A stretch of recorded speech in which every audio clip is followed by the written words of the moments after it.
오늘부터는 우리 야고보서 말씀을 함께 살펴보면서 은혜를 나누고자 합니다. 야고보서는 신약 성경 가운데 특별히 공동서신에 위치해 있는데요. 우리 공동서신이라는 것이 무엇일까요? 우리 전체 우리 신약 성경을 한번 조망할 수 있는 시간을 갖고자 합니다. 우리 신약 성경은 우리가 이 사복음서가 먼저 있죠. 이 방송실 좀 띄워주세요. 이 사복음서는 마태, 마가, 누가, 요한입니다. 이 사복음서 가운데 처음 세 권의 책을 마태, 마가, 누가를 공관복음이라고 그래요. 그러니까 공통된 관점으로 보았다는 뜻입니다. 예수 그리스도의 인성을 주목하고 강조했습니다. 그래서 예수 그리스도의 탄생과 이 성육신은 공관복음인 마태와 누가복음에만 기록되어 있어요. 그러니까 요한은 예수 그리스도의 인성이 아니라 신성을 주목했습니다. 그래서 요한복음은 특별히 좀 다르게 시작하잖아요. 태초에 말씀이 계시니라. 이 말씀이 하나님과 함께 계셨으니 이 말씀이 곧 하나님이시니라 라고 말씀하고 있습니다. 말씀이신 예수께서 영원 전부터 선지하셨던 하나님이신 것을 강조하고 있는 것이죠. 사복음서 다음에는 역사서가 등장하는데 이 역사서는 사도행전입니다. 교회의 역사를 기록한 책이라는 뜻이에요. 교회가 어떻게 탄생되었고 기독교의 복음이 어떻게 확장되었는가를 보여주는 책이 사도행전입니다. 오순절에 성령께서 12명의 제자와 성도들에게 강림하셨고 성령을 받은 베드로를 위시한 사도들이 주 예수 그리스도의 죽으심과 부활과 승천과 재림의 복음을 증거하게 되었을 때 초대 예루살렘 교회가 세워지게 되었고 나아가서 주 예수 그리스도의 복음이 예루살렘과 사마리아와 온 유대와 땅끝까지 증거된 것을 보여주는 책이 바로 역사서인 사도행전인 것입니다. 그 다음에는 우리가 바울서신이 있는데요. 이 바울서신은 로마서, 고린도 전후서, 갈라디아, 에베소, 빌립보, 골로새, 데살로니가 전후서, 디모데 전후서, 디도서, 빌레몬서가 되겠습니다. 여러분들이 바울서신은 어떠한 책일까요? 어떤 훌륭한 목사님이 계신데 부흥회를 나가셨어요. 말씀을 증거하고 많은 성도들을 만나게 되었습니다. 교회 안에 있는 영육간이 연합한 성도들을 만나고 말씀을 증거했는데 부흥회 끝나고 돌아와서 그들의 이름을 다 적어가지고 기도를 하셨다는 거예요. 왜 기도를 하셨을까요? 말씀을 전하는 것으로 끝나는 것이 아니라 그들의 믿음이 세워지고 영육간에 회복될 수 있도록 영적으로 애프터 서비스 하셨다는 거죠. 이 바울 서신의 기록 목적이 바로 그런 것입니다. 바울이 이방인 각지에서 복음을 증거함으로 교회가 세워지게 되었는데 그 세워진 교회마다 평안한 것이 아니라 많은 영적인 문제점들이 드러나게 되었어요. 그래서 그 영적인 문제점들을 말씀으로 다 치유하기 위해서 영적 애프터 서비스로서 바울 서신을 기록했던 것입니다. 이 바울 서신의 특징 가운데 하나는 오직 믿음과 은혜를 강조하는 것이죠. 바울 서신 다음에는 공동서신이 등장합니다. 이 공동서신은 히브리, 야고보, 베드로 전후서, 요한 1, 2, 3서, 유다서가 되겠습니다.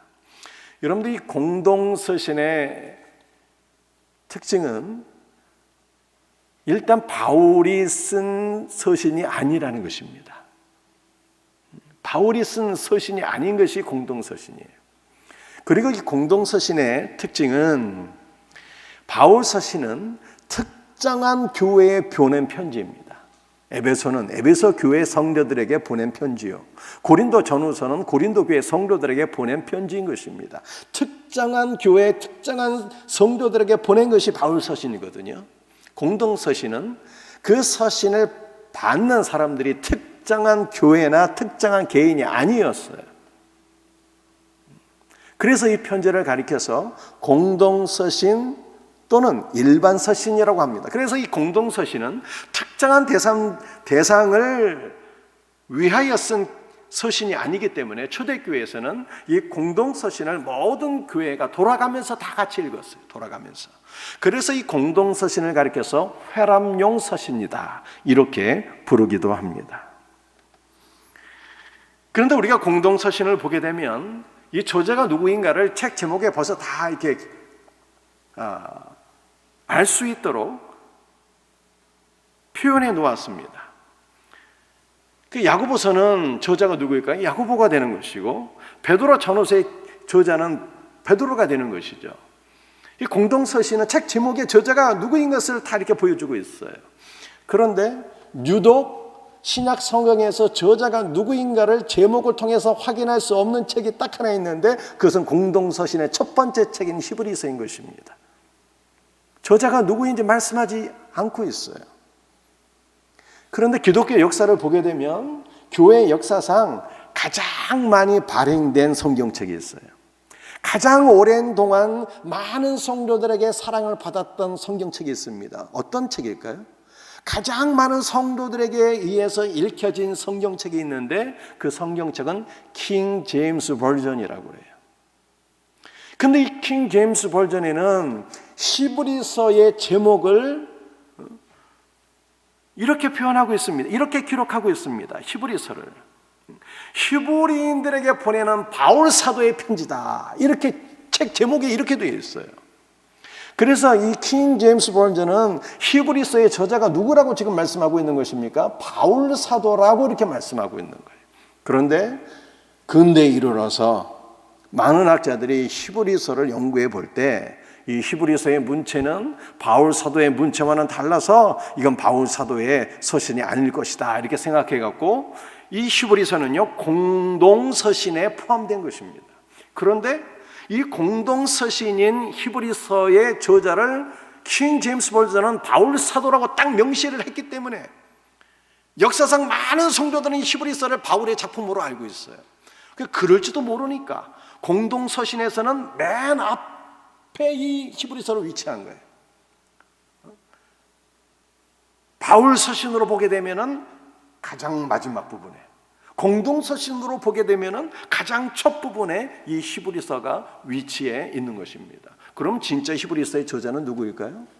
많은 학자들이 이 성경을 해석할 때 히브리서는 바울이 구술하고 그의 제자 가운데 한 명이 받아 적었거나, 혹은 바울의 사상을 바울에게 가르침 받았던 제자들이 바울 사도의 사상을 기록한 것이 히브리서다, 이렇게 생각을 하는 것이죠. 그래서 이 히브리서의 저자는 넓게 보아서 사도 바울이다, 우리가 이렇게 이해해도 전혀 틀림이 없는 것입니다. 그리고 맨 마지막에는 예언서가 기록되어 있는데, 이 예언서는 요한계시록이죠. 종말에 있게 될 모든 일들을 기록한 말씀이 계시록인 것입니다. 여러분들, 이 야고보서, 오늘부터 우리가 야고보서를 말씀을 나누게 되는데, 야고보서의 저자는 누구일까요? 이름에서 알 수 있듯이 야고보인 것입니다. 그러나 그 야고보는 예수님의 12명의 제자 가운데 야고보가 아니에요. 세베다라고 하는 사람이 있었습니다. 이 세베다라고 하는 사람이 살로메라고 하는 여인을 만나서 결혼하게 되었어요. 그리고 두 아들을 낳게 되었습니다. 두 아들의 이름이 요한과 야고보였습니다. 이 요한과 야고보는 예수님과는 이종 사촌이었어요. 왜냐하면 그들의 어머니 살로메가 예수님의 육신의 모친 마리아와 친자매이기 때문에 그렇습니다. 그래서 예수님에게 세 명의 핵심적인 제자들이 있었는데, 베드로와 이종 사촌인 야고보, 요한이 예수님의 핵심 제자들이었어요. 그러나 야고보서를 기록한 이 저자는 12명의 제자들 가운데 한 명인 예수님의 이종 사촌인 그 야고보가 아닌 거예요. 많은 사람들이 이 야고보가 그 초대교회 12명의 제자 가운데 한 명이 아닐까 생각했지만 그 야고보가 아닌 것입니다. 왜냐하면 사도 야고보는 헤로당에 의해서 가장 일찍 순교를 당했기 때문입니다. 이것이 사도행전에 나와 있어요. 그렇다면 이 야고보서의 저자는 누구일까요? 예수님의 동생 야고보예요. 천주교에서는 마리아가 동정녀라고 주장을 하고 있습니다. 그러나 성경을 보게 되면 이 마리아가 성령에 의해서 예수 그리스도를 잉태하고 남편인 요셉과의 관계를 통해서 여러 아들들을 낳게 되죠. 이것이 마태복음 13장 55절 말씀입니다. 그 어머니는 마리아요, 그 형제들은 야고보, 요셉, 시몬, 유다라 하지 않느냐, 이렇게 말씀하고 있습니다. 예수님의 육신의 동생 그 야고보가 있는데, 이 야고보는 예수님께서 이 살아 생전에는 예수 그리스도를 믿지 않았습니다. 그를 불신하고 조롱했어요. 그러나 예수 그리스도의 부활을 통해서 이 야고보가 신앙을 갖게 됩니다. 그리고 초대 예루살렘 교회의 가장 위대한 지도자가 돼요. 사도 요한은 예루살렘에 박해가 일어나게 되었을 때 그가 맨 먼저 순교를 당하게 됩니다. 그리고 예수님의 수제자인 베드로는 예루살렘에 핍박이 일어나게 되었을 때 예루살렘을 떠나게 돼요. 그래서 예루살렘 교회의 리더십이 누구에게 이양되는가 하면 예수님의 육신적 동생에게 이양이 됩니다. 그래서 야고보의 그 리더십을 보여주는 사례가 사도행전 15장에 기록되어 있어요. 사도행전 15장 말씀을 보게 되면 예루살렘 공의회가 열리게 됩니다. 어떻게 구원을 받을 수 있느냐의 문제로 열띤 토론을 하게 됩니다. 열띤 토론 끝에 두 명의 지도자가 발언을 하게 되는데요, 베드로가 일어나서 발언을 하게 됩니다.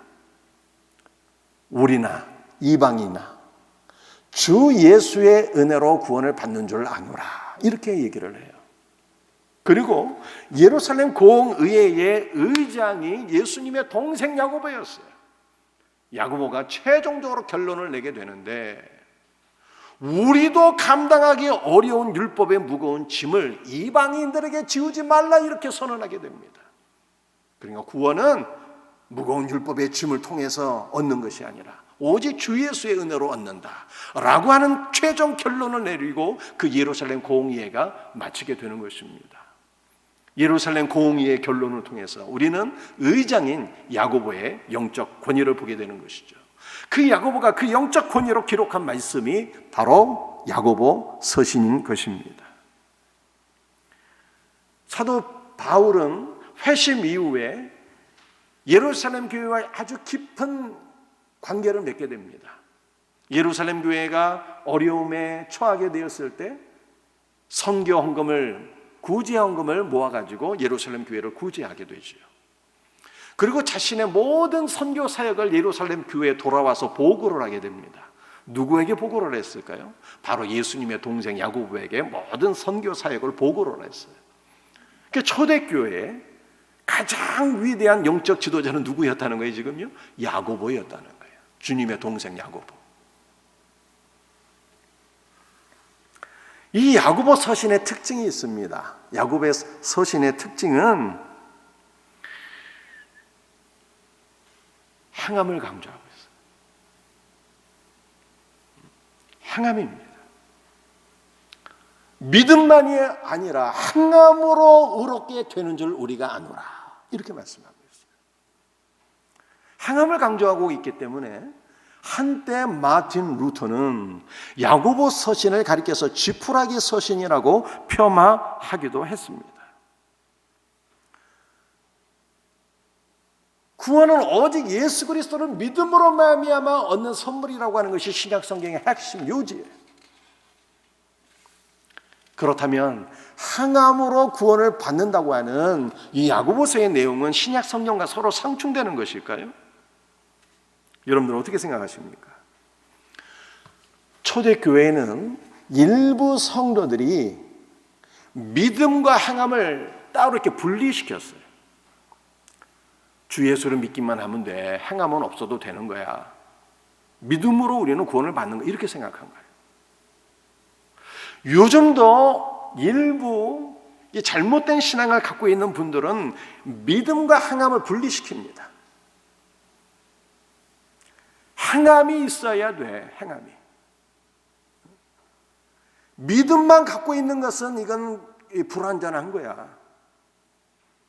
행함이 없이 믿음만 있으면 이거 온전한 구원 받을 수 없어, 이렇게 생각합니다. 그 행함과 믿음을 자꾸만 분리시켜요, 이렇게. 그런데 믿음과 행함은 분리가 될 수 있는 것이 아닙니다. 분리할 수 없는 하나인 거예요. 동전이 하나 있는데 앞면은 믿음이요 돌이켜보면 행함인 거예요. 마틴 루터가 종교개혁을 하면서 5가지를 주장했다고 합니다. 오직 예수, 오직 은혜, 오직 믿음, 오직 성경, 오직 하나님께 영광. 그런데 사람들이 마틴 루터가 오직 순종을 강조했다는 것을 몰라요. 그리고 마틴 루터가 강조한 오직 순종이 어떠한 순종인가를 또 모릅니다. 여러분들, 마틴 루터가 오직 순종을 강조했는데요, 그 순종은 어떤 순종일까요? 인간의 의지와 노력으로서 순종하는 것이 아닌 것입니다. 갈라디아 2장에서 바울이 고백했잖아요. 나는 그리스도 예수와 함께 죽고, 내가 죽었는데 무슨 의지로 순종할 것이 어디에 있습니까? 내 안에는 오직 그리스도만이 살아계신다는 거예요. 그러므로 바울이나 마틴 루터가 생각한 순종은 어떤 순종일까요? 내 안에 살아계신 예수 그리스도를 믿는 믿음으로 순종하는 거예요. 내 안에 살아계신 예수께서 부어주시는 은혜와 생명으로 순종하는 것을 루터나 바울이나 다 강조한 것입니다. 여러분들, 야고보서에는 이 행함을 강조하고 있거든요. 근데 야고보에서 강조하고 있는 행함이라고 하는 이 단어가 에르곤이라고 하는 단어예요. 그런데 이것을 바울이 얘기했어요. 데살로니가 전서를 보게 되면 이 데살로니가 교회를 바울이 칭찬하거든요. 너희를 보니까 너희 가운데 믿음의 역사가 있고 사랑의 수고도 있고 소망의 인내가 있다. 너희가 하나님께 택함받은 자가 분명하다. 이렇게 얘기하거든요. 근데 그 믿음의 역사라고 했을 때 그 역사라고 하는 단어가 에르곤이에요. 행함이라는 거예요. 믿음의 행함. 믿음에서 우러나는 행함을 말씀하고 있는 것입니다. 그러니까 야고보나 사도 바울이 강조한 것이 상충되는 것이 아니에요. 야고보도 에르곤, 즉 믿음에서 우러나오는 행함을 강조한 것이고, 사도 바울도 믿음의 역사, 믿음에서 우러나오는 행함을 강조한 거예요.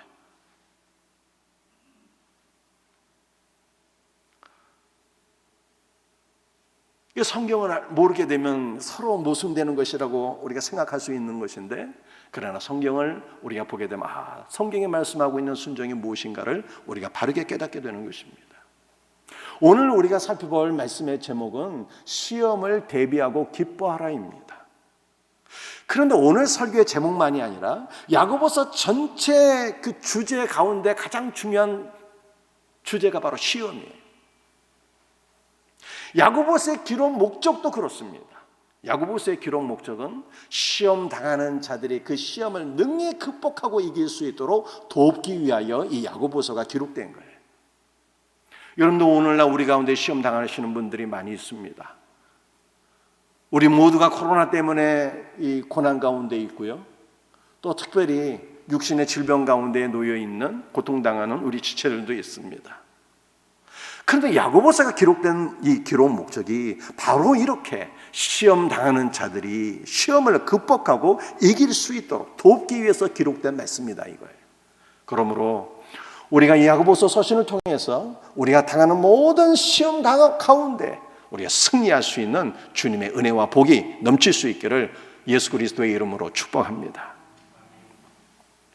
우리 야고보서 1장 1절 말씀을 한번 같이 읽어보겠습니다. 하나님과 주 예수 그리스도의 종 야고보는 흩어져 있는 12지파에게 문안하노라. 말씀드린 대로 야고보는 초대교회 최고의 지도자였어요. 교회의 머리가 예수 그리스도이라면 그는 목에 해당되는 지도자였습니다. 그럼에도 불구하고 야고보서의 저자인 야고보는 자신을 하나님과 그리스도의 종이라 이렇게 고백하고 있어요. 교회에서 직분이나 업적에 있어서 가장 높은 사람일지라도 그는 그리스도의 종일 뿐입니다.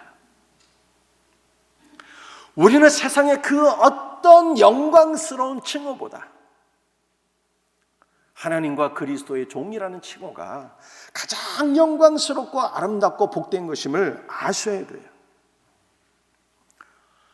목사, 장로, 교단장,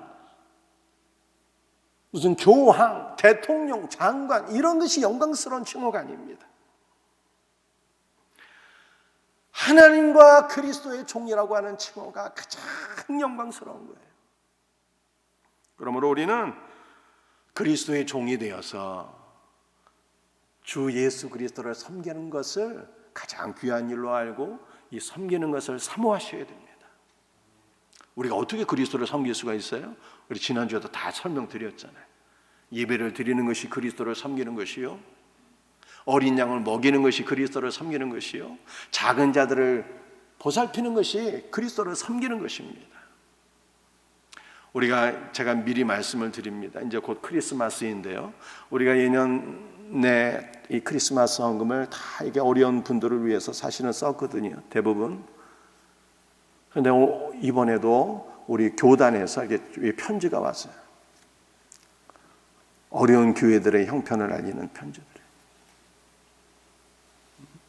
어떤 개척교회 목사님은 가족 전체가 코로나에 다 걸리셨는데 이 목사님만 회복되지 못하고 소천하셨어요. 그래서 그 목사님 가정이 감당할 수 없는 부채를 지게 된 것을 이렇게 보내주었습니다. 이런 가정이 한두 가정이 아닌 거예요. 선교사님들이 선교지에서 더 이상 선교하지 못하고 돌아오는 이런 사례들은 비일비재합니다. 코로나 때문에. 여러분들 작은 자를 돕고 섬기는 것이 그리스도를 섬기는 것이래요. 이번 우리 성탄절 헌금도 그리스도를 사랑하고 그리스도를 섬기는 마음으로 우리가 작은 자를 위해서 쓸 수 있는 은혜가 있기를 주님의 이름으로 부탁합니다.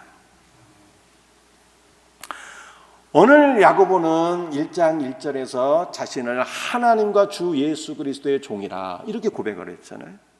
우리는 야고보의 고백을 통해서 하나님과 주 예수 그리스도께서 동등하시고 같은 하나님이시다 하는 것을 보게 됩니다.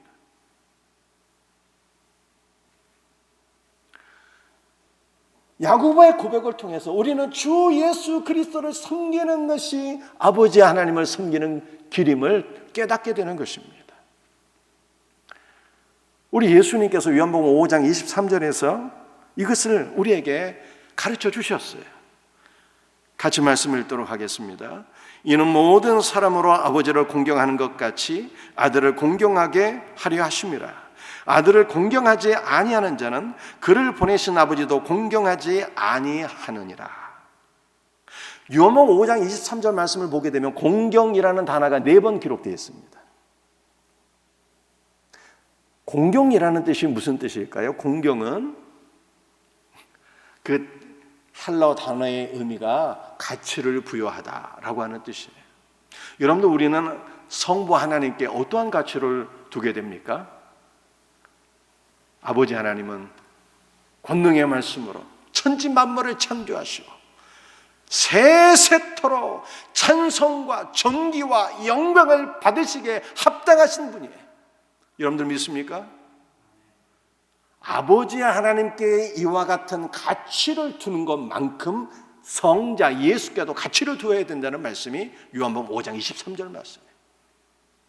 성자 예수께서는 아버지와 함께 천지 만물을 창조하시고 그는 우리의 유일한 구원자가 되시는 거예요. 그러므로 우리는 성자 예수께도 세세토록 찬송과 존귀와 영광을 돌려드리는 그 가치를 부여해야 되는 거예요. 아들을 공경하지 아니하고 무시하는 자는 그를 보내신 아버지 하나님을 무시하는 것과 동일한 일이다. 이렇게 말씀하고 있습니다.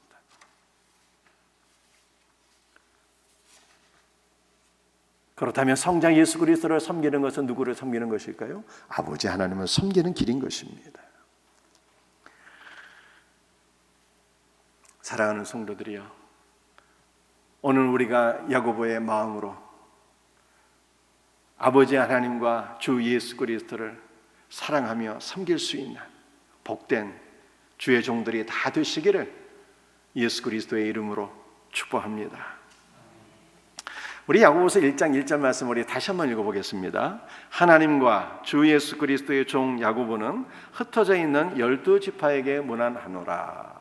우리는 1장 1절을 통해서 저자가 누구인 것을 알게 되고 이 야고보서의 수신자가 누구인 것을 알게 됩니다. 수신자가 누구일까요? 흩어진 자들이라고 말씀하고 있습니다. 흩어져 있는 12지파예요.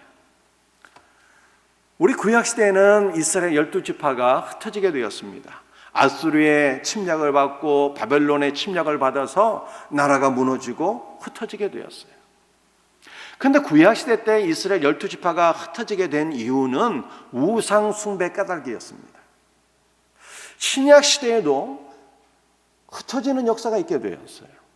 예루살렘에 큰 핍박이 일어나서 예루살렘에 있던 성도들이 세계 각지로 흩어지게 되었습니다.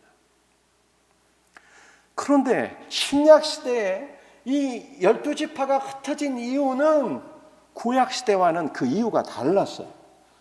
구약에는 우상 숭배 때문에 흩어졌지만 신약에서 12지파가 흩어진 것은 신앙 때문에, 믿음 때문에 박해를 받고 흩어지게 된 것입니다. 그래서 신약시대에는 믿음으로 인해서 박해를 받고 흩어진 자들이 어디까지 이르게 되었습니까? 저 수리아의 안디옥까지 이르러서 그곳에서 복음을 증거하게 되었고 그곳에 교회가 세워지게 되었어요. 그래서 안디옥에 세워진 교회가 어떤 교회입니까? 안디옥 교회죠. 안디옥 교회. 이 안디옥 교회가 세계 선교의 요람이에요. 요람.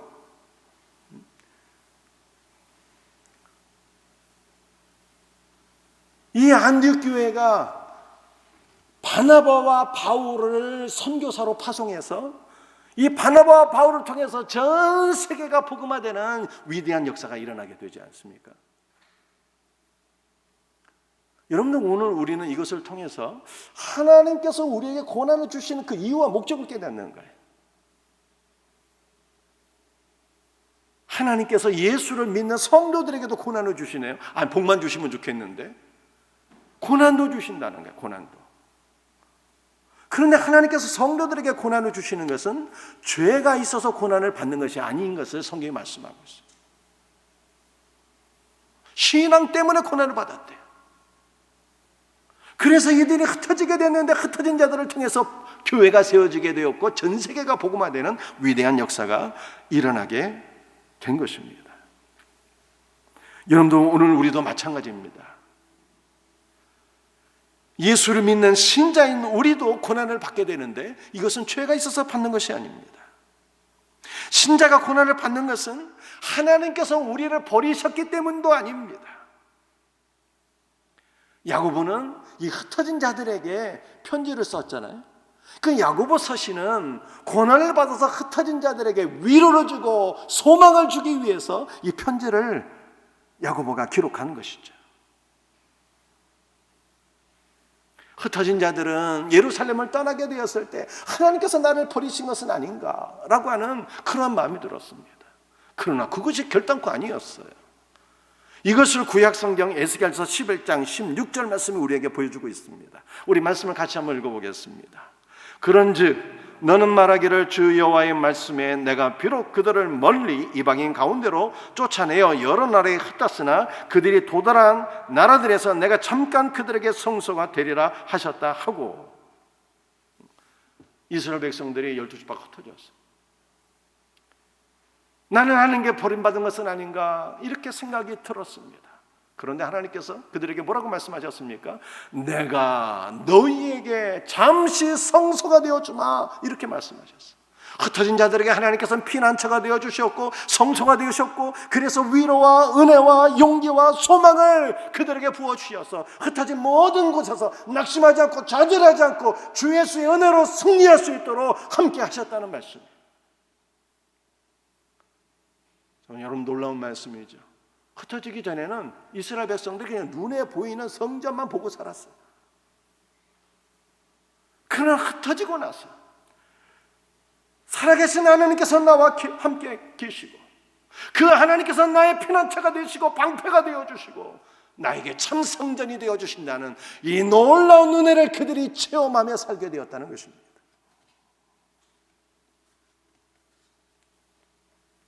이것은 지금도 마찬가지이죠. 우리는 고난을 통해서 살아계신 하나님을 만나고 깊은 은혜를 받게 되는 것입니다.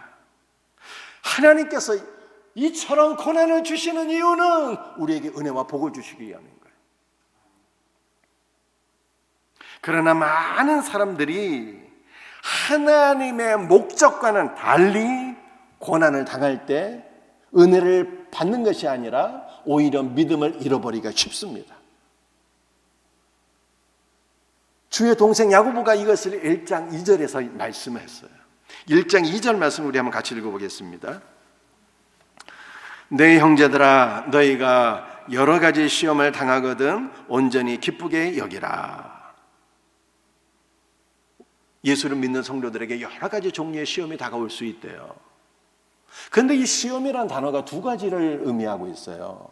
하나는 고난, 핍박을 의미하는 것이고 또 하나는 시험, 유혹이라는 뜻입니다. 이것은 무엇을 우리들에게 교훈하고 있는 것입니까? 하나님께서 믿는 자들에게 고난을 주시는 본래 목적은 우리에게 은혜를 주시기 위함인데, 그러나 하나님의 목적과는 달리 우리가 고난을 받을 때 시험에 빠지게 된다는 거예요.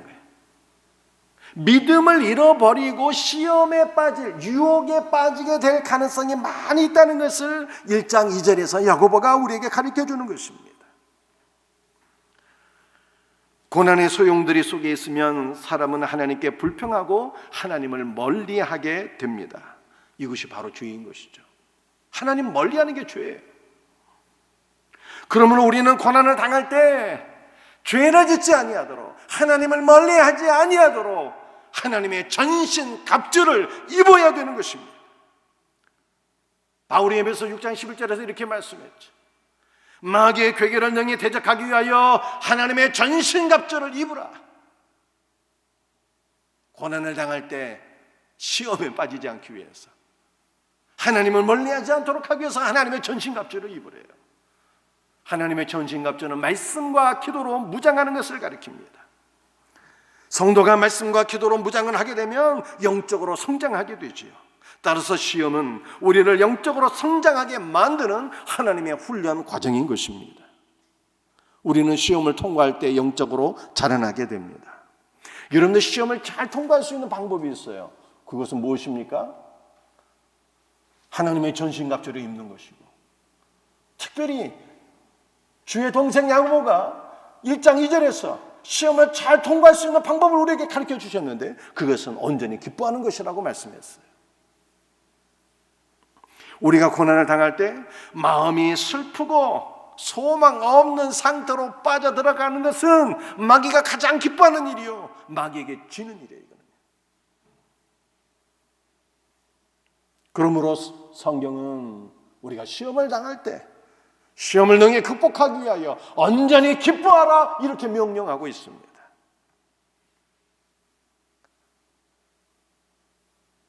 여러분들 야고보가 초대교회 최고의 영적 지도자이거든요. 그래서 이 문체가 다 명령법으로 되어 있어요.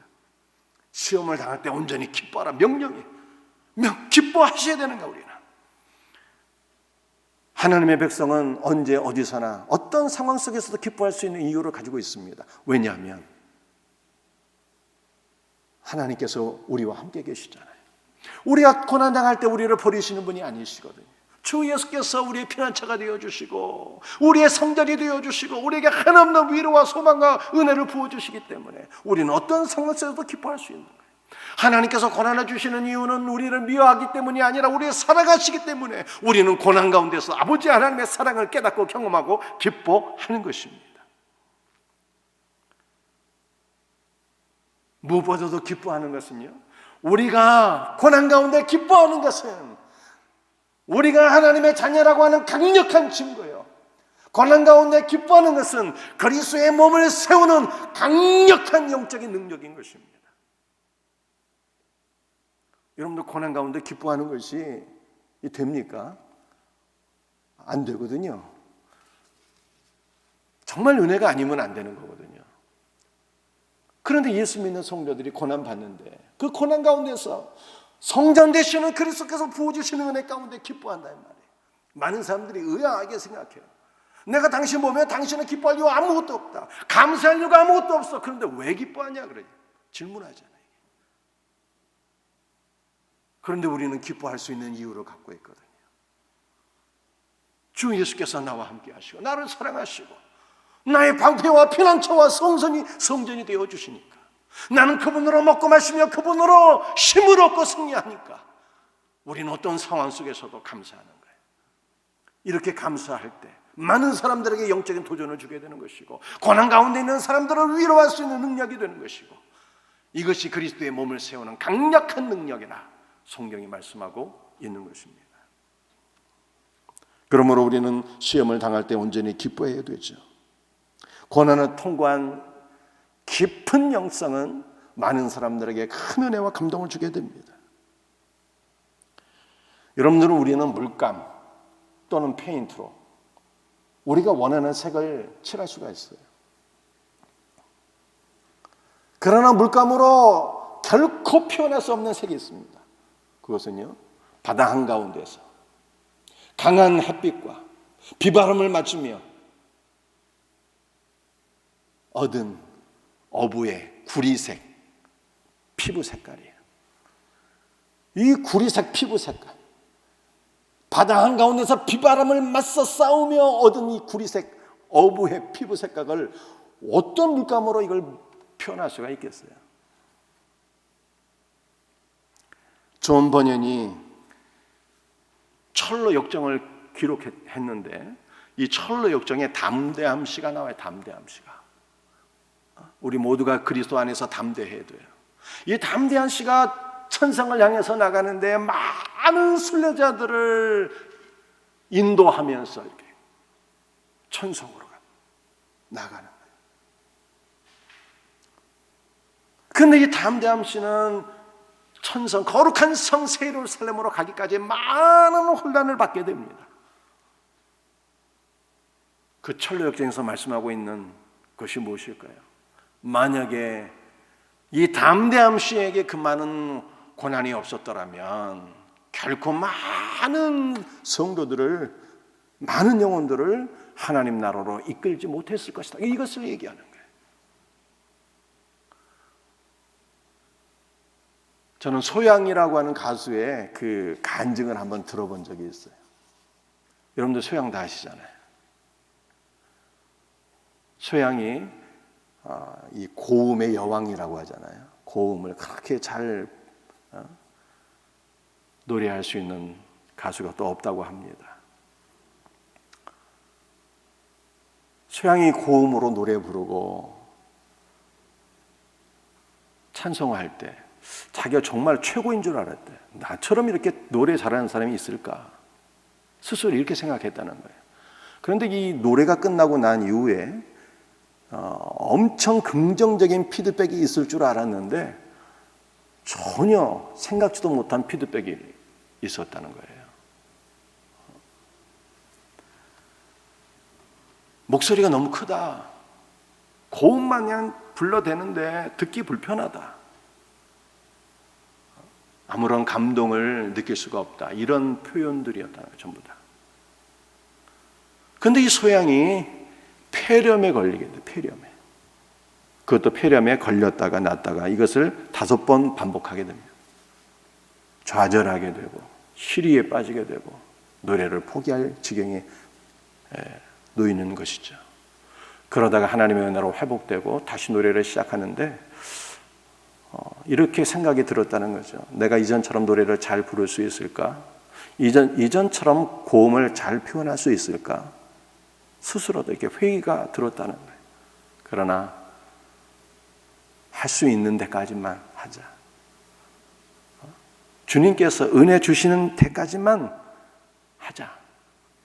이 믿음으로, 이 마음으로 다시 노래를 시작했는데 그 다음에 나오는 피드백은 상상을 초월한 것이었대요.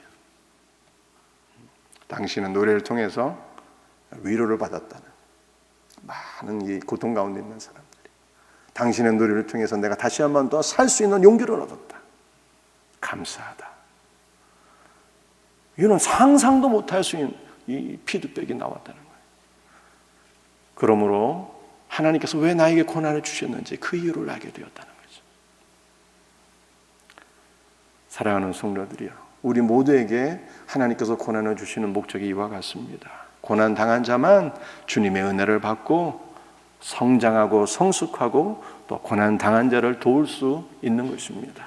우리 모두에게 이와 같이 고난 가운데 시험에 빠져서 주를 멀리 떠나는 것이 아니라 고난 가운데 우리의 성소가 되어주시는 주님을 만나고 고난 가운데 주의 은혜로 우리가 회복되어지고 많은 이들을 섬길 수 있는 복된 은혜가 우리 모두에게 있기를 주 예수 그리스도의 이름으로 축복합니다.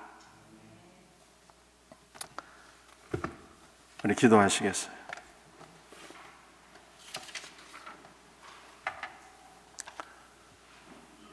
아버지 하나님 감사합니다. 주께서 우리에게 고난을 주시는 목적이 우리를 사랑하시기 때문이며 고난을 통해서 우리가 우리의 피난처가 되시고 성소가 되어주시는 주 예수 그리스도를 만나서 그분의 깊은 은혜를 체험해서 고난 가운데 있는 자들을 위로하고 소망 주기 위함인 것을 믿습니다. 주 예수님, 야고보서 말씀을 통해서 우리 모두가 살아계신 주님을 만나고 은혜와 소망을 얻고 모든 고난 가운데 승리하는 믿음의 사람들이 되게 하여 주시옵소서. 감사하며 주 예수의 이름으로 간절히 기도합니다.